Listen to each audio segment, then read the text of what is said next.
All right, good afternoon, Applied Geometry. It is wonderful to be talking to you, even though I can't be there in person. So this lesson is on some definitions, some keywords that you're going to need to know as we go through this unit on parallel and perpendicular lines. Okay. In particular, by the end of this lesson, I need you to be able to identify pairs of angles formed by a transversal. And I know that word transversal is unfamiliar, so that is also going to be one of the things we are defining. Okay. Just a little note on study habits, okay? As you're going through this video, please make sure, first of all, that you are listening, okay, and that you're paying attention to it. Second of all, if you need to, take some notes or something like that, okay? There's going to be a worksheet and an exit slip that you'll need to complete after this, and so take the kind of notes you're going to need to have in order to do well on that exit slip. All right, so here we go. So the first thing we should do is go ahead and work out these words, parallel, perpendicular, and then there's also this word skew, okay? Parallel means that we have two lines that never intersect. And the important part of that is that they never intersect in two dimensions. Okay? That's going to become important when I talk about skew here. Okay? So, for example, these lines right here are parallel. A little bit of notation. Sometimes I'll use these two, it almost looks like an equal sign turned on its side, to represent parallel. Okay, so like maybe I'll say line AB is parallel to CD. Okay, so that's how that notation is used. And then also in diagrams, we'll use these arrows. And these arrows are supposed to represent parallel as well. Okay, so if you see a diagram and I put arrows on both of the lines, that means that these two lines are parallel to each other. Okay, perpendicular means that they do intersect, but they don't just intersect, they intersect at a right angle. Okay, so two lines meet at a right angle. Okay, and I know the other day we talked about this notation here with the upside down T. This means perpendicular. So if instead I want to say that line AB is perpendicular to line CD, that is how I could write it there. Skew is very different, okay, from parallel. Skew means that the lines never intersect, but we are allowed to talk in three dimensions. So lines never intersect, but in this case we're talking about in three dimensions. Okay, I've got an example on the next slide of that. So here I have this cube, so imagine this 3D here. Okay, line DC and line EH are skew lines, okay? And the reason why is if you think about it, if I keep on extending DC out and I keep on extending EH out, they are never going to intersect, okay? But we wouldn't really consider these lines to be parallel because they're not like running next to each other. You know what parallel looks like, okay? And so instead we call them skew. So skew lines would be like DC and EH. Let's instead look for maybe some parallel lines, okay? So how about line AE and line DH? Those ones would be parallel, right? Because those are, so line AE and DH are parallel because these we can see they kind of run next to each other. They're in the same dimension together, okay, in the same 2D dimension, and they will never intersect. So AE is parallel to DH. Let's look for ones that are perpendicular, okay? I'm going to go back here. This line back here, line BF and FG, see how they intersect at this right angle right here?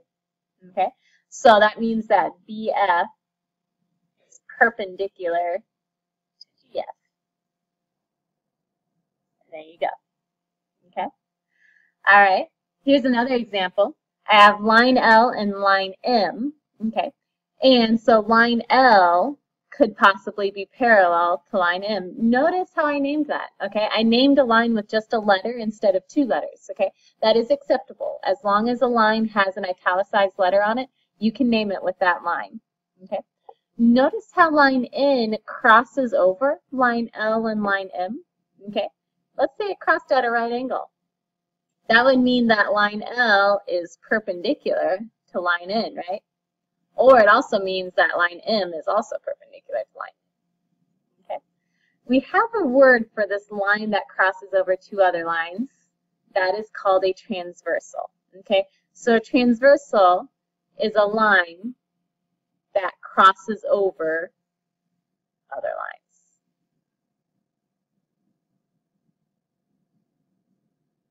Okay. So, for example, if I were to draw these two lines right here, and then I were to draw a line that crosses over them like that, this line that I just drew right here, okay, that is a transversal. Okay, I can draw multiple transversals. Look, there you go. There's another transversal over those lines. Okay, any line that crosses over another line is called a transversal. Okay, so here's what that means for us. Whenever we have a transversal over lines, there are certain angles caused. Okay, and those angles have very specific names. Okay, so notice here I have two lines, my red lines here, and then I have a transversal in blue. And all of these angles, angle 1, 2, 3, 4, 5, 6, 7, 8 angles are formed by that transversal. Okay, they have some relationships. Vertical angles, we just learned about those the other day, are right across from each other on the same intersection. So like angle 1 and 3 are right across from each other. Those are vertical angles. You see another pair of vertical angles?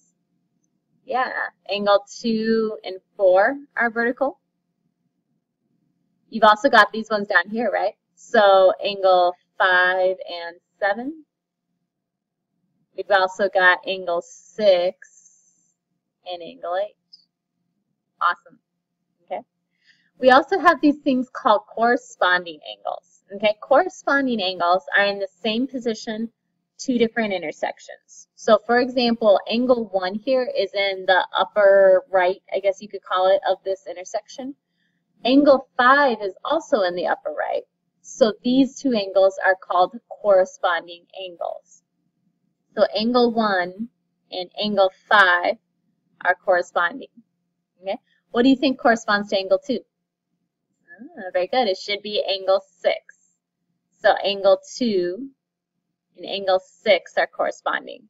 Okay, angle 3 and angle 7, they're both in that lower left-hand corner. Those ones are corresponding.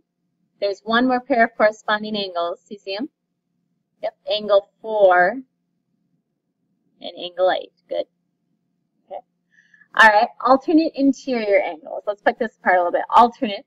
Alternate is referring to the transversal being on opposite sides of that transversal. So these are angles that are going to be on opposite sides of the transversal. Interior means to the inside of the lines. So if you look at your lines here, you see that there's the inside of the lines, basically in between them, and then you've got the outside of your lines out here. Okay, so alternate interior angles are going to be inside here, on opposite sides of the transversal. So like angle 3 and angle 5, those are considered to be alternate interior. See the other pair? There's one more pair. Yep. Angle 4 and angle 6 are also alternate interior. Okay. Same idea then, alternate exterior, opposite sides of the transversal, but to the outside of the lines. So like angle 2 is outside of the lines. So then if I hop across the transversal to the other side, angle 8 is also outside the lines to the alternate side. So angle 2 and angle 8 are alternate exterior. Okay. Angle 1 and 7 are also considered to be alternate exterior. Okay. Same side interior. Now we're going back inside between the lines, and we're staying on the same side of the transversal. So you see how 4 and 5 are on the same side of that transversal? Okay. So angle 4 and angle 5 are same side interior. There's one more pair. Do you see them? Yep. Angle 3 and angle 6 are same side interior. All right. So these are all of our different vocab words, our new definitions that we'll need to understand, okay? Vertical angles, corresponding angles, alternate interior, alternate exterior, and same side interior. We're going to want to spend a lot of time practicing picking these out because it's going to be very important as we continue to learn about these theorems that deal with alternate interior and corresponding angles. we're going to obviously need to know what they are before we can start proving theorems about them. Okay? So what do you think? Angle X and Y, what kind of angles are those? Ah, very good. Okay, they're vertical angles. They're right across from each other on the same intersection. What about this two? Ah, very good. So they're both to the outside, okay, and they're on opposite sides of the transversal. So that's going to be alternate exterior angles. Okay, let's try another one.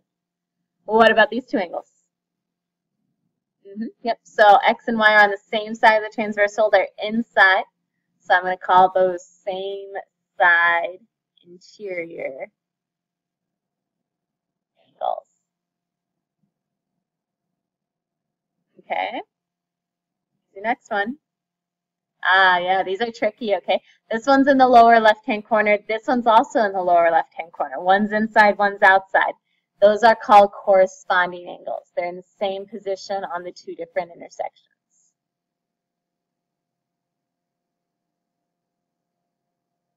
What about these?